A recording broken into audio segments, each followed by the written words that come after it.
2010 সালের 29 জুন ধর্মীয় অনুভূতিতে আঘাতের মিথ্যা অভিযোগে গ্রেপ্তার করা হয় গণমানুষের নেতা, দেশের প্রধান ইসলামী দল বাংলাদেশ জামাত ইসলামীর আমির মাওলানা মতিউর রহমান নিজামীকে। গ্রেপ্তারের প্রায় 2 বছর পর বিতর্কিত ট্রাইব্যুনালে তার বিরুদ্ধে অভিযোগ গঠন করা হয়। আওয়ামী সরকারের গঠিত ট্রাইব্যুনালে প্রহসনের বিচার শেষে 2016 সালের 10 মে তাকে ফাঁসি দেয়া হয়। গ্রেপ্তার থেকে মৃত্যুদণ্ড, দীর্ঘ 6 বছর মাওলানা নিজামী আত্মপক্ষ সমর্থন করে মাত্র একবার ট্রাইব্যুনালে বক্তব্য প্রদান করেন। সেই ঐতিহাসিক বক্তব্যে তিনি তার বিরুদ্ধে আনীত সকল অভিযোগ অত্যন্ত যুক্তিপূর্ণভাবে ব্যাখ্যা দেন। মাওলানা নিজামী বলেন, মাননীয় আদালত, আমি পরিষ্কারভাবে বলতে চাই, 1971 সালে মুক্তিযুদ্ধ চলাকালে আমার ভূমিকা রাজনীতির বাইরে অন্য কোনো কিছুর সাথে ছিল না। রাজনৈতিকভাবে নির্বাচিত জনপ্রতিনিধিদের কাছে ক্ষমতা হস্তান্তরের দাবি জানিয়ে আসছিলাম। জামাত ইসলামীও এ দাবি জানিয়ে আসছিল, ছাত্রসংঘও এ দাবি জানিয়ে আসছিল। যদি ওই নির্বাচনের ফলাফলের উপর ভিত্তি করে ক্ষমতা হস্তান্তর করা হতো, তাহলে ইতিহাসের এই মর্মান্তিক ঘটনা ঘটত না। সেই সাথে ইতিহাস জানে ক্ষমতা হস্তান্তরের পথে কে বা কারা বাধা সৃষ্টি করেছিল। ক্ষমতা হস্তান্তরের পথে জামাত ইসলামী বাধা সৃষ্টি করেছিল এমন একটি কথার কোনো প্রমাণ কেউ দিতে পারবে না। মাননীয় আদালত, ভুট্টোর কথায় আমি প্রথম প্রতিবাদ করেছিলাম। ক্ষমতা হস্তান্তরের পথে বাধা সৃষ্টি করেছিলেন ভুট্টো। তিনি ইয়াহিয়াকে ব্যবহার করেছিলেন নাকি ইয়াহিয়া ভুট্টোকে ব্যবহার করেছিল, নাকি দুজনেই একসাথে মিলে তা করেছিল, তা তদন্তের দাবি রাখে। জেনোসাইডের পরিস্থিতি যে কারণে হয়েছিল, সেই কারণের সাথে আমার কোনো সম্পৃক্ততা নেই।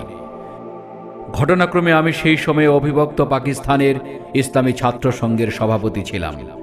সেপ্টেম্বরের 25 থেকে 30 তারিখের মধ্যে পাকিস্তানের মুলতানে কনফারেন্সের মাধ্যমে আমি দায়িত্বমুক্ত হই। এরপর আমার আর কোনো কার্যক্রম ছিল না। পরে আমি একটি রিসার্চ একাডেমিতে ফেলো হিসাবে কাজ করি। 16 নং অভিযোগে যা বলা হয়েছে, আসলে আমি সেই সময়ে ছাত্র সংঘের সভাপতি কেন, ছাত্র সংঘের সদস্যই ছিলাম না, আর জামাত ইসলামীর কোনো দায়িত্বেও ছিলাম না। সে সময়ে আমার কোনো ভূমিকা থাকার কথাও নয়।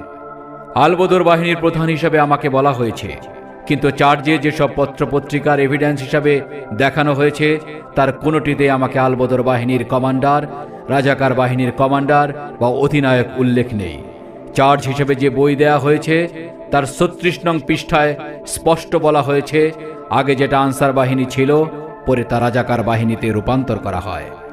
আনসার বাহিনীর সব সম্পদ রাজাকার বাহিনীকে দেয়া হয়।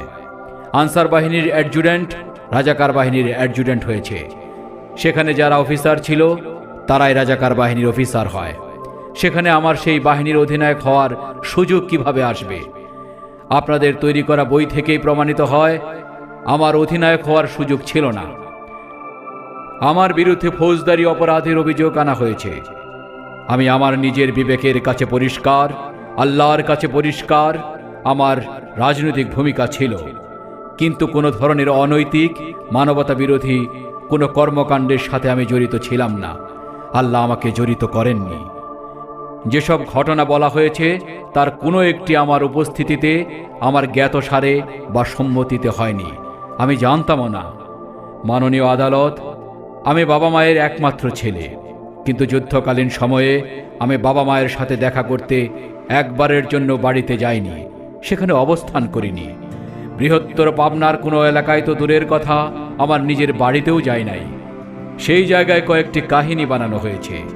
আমি পূর্ণ দায়িত্বশীলতার সাথে বলতে চাই, আমাকে জড়িয়ে যে সব কাহিনী বলা হয়েছে, তা ইতিহাসের জঘন্যতম মিথ্যাচার ছাড়া আর কিছুই নয়। এর সাথে আমার ন্যূনতম কোনো সম্পর্ক নেই।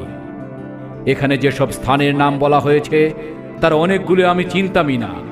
করমজার ঘটনার কথা বলা হয়েছে। ওই এলাকার মানুষ আমাকে ভোট না দেওয়ায় তাদের প্রতি ক্ষুব্ধ হয়ে আমি প্রতিশোধ নিয়েছি। কিন্তু 70 সালে তো আমি নির্বাচনই করিনি, প্রার্থীও হয়নি। তাহলে সেখানে প্রতিশোধ নেওয়ার প্রশ্ন আসছে কি করে? আমি 86 সালে প্রথম নির্বাচন করি। 1988 সালের ডিসেম্বর মাসে সেক্রেটারি জেনারেল হিসাবে প্রথম পত্রিকায় আমার নাম ছাপা হয়। সেদিন দুপুরে বাসায় যাওয়ার পর আমার স্ত্রী আমাকে জানায় একজন আমার বাসায় বন্ধু সেজে ফোন করেছিল। সে আমার স্ত্রীকে বলেছে, আপনি কি বিধবা হতে চান? আমরা আপনার স্বামীকে মেরে ফেলব। যদি বিধবা না হতে চান তাহলে তাকে সেক্রেটারি জেনারেল হিসেবে দায়িত্ব নেওয়া থেকে বিরত রাখুন, জামাতের সক্রিয় কর্মকাণ্ড থেকে বিরত রাখুন। তখন আমার স্ত্রী বলেছিল, তিনি যা করেছেন জেনে বুঝেই করেছেন, আমি তাকে বিরত রাখার দায়িত্ব নিতে পারি না। 1991 সালে এমপি নির্বাচিত হয়ে সংসদীয় দলের নেতা নির্বাচিত হই। 1992 সালে ঘাতক দালাল নির্মূল কমিটি হয়েছে। সে সময়ে সংসদ, সুপ্রিম কোর্ট ও রাজপথে আমাকে লড়তে হয়েছে। জামাতের সেক্রেটারি জেনারেল ও সংসদীয় দলের নেতা হিসাবে আমাকে সক্রিয় ভূমিকা পালন করতে হয়েছিল। তখন থেকে আমি তাদের নজরে আসি। 2000 সালের নভেম্বর মাসে জামাতের আমির নির্বাচনের ফলাফলে আমার নাম ঘোষণা করা হয়। সে সময় আমি প্রথম আমির নির্বাচিত হই। ফলাফলের ঘোষণার পর সিদ্ধান্ত হয় 6 ডিসেম্বর শপথ হবে।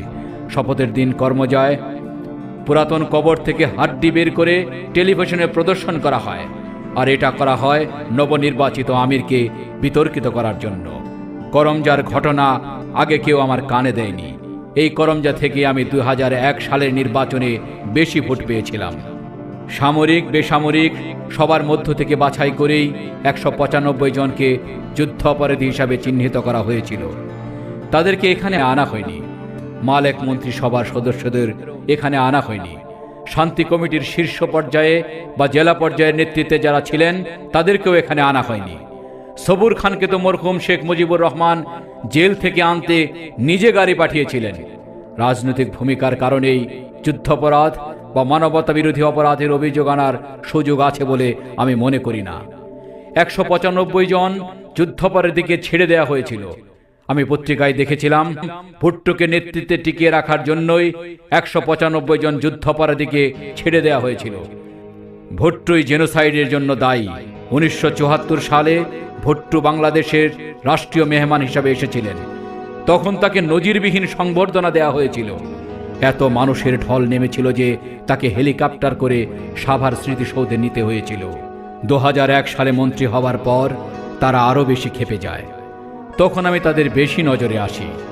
মন্ত্রী হওয়ার পর দেশের স্বাধীনতা, সার্বভৌমত্ব ও স্বার্থবিরোধী কোনো কাজ করিনি।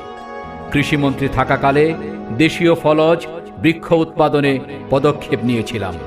এরপর থেকে দেশীয় ফলের উৎপাদন দ্বিগুণ বৃদ্ধি পায়। এটা কি দেশের পক্ষে গেল নাকি বিপক্ষে গেল?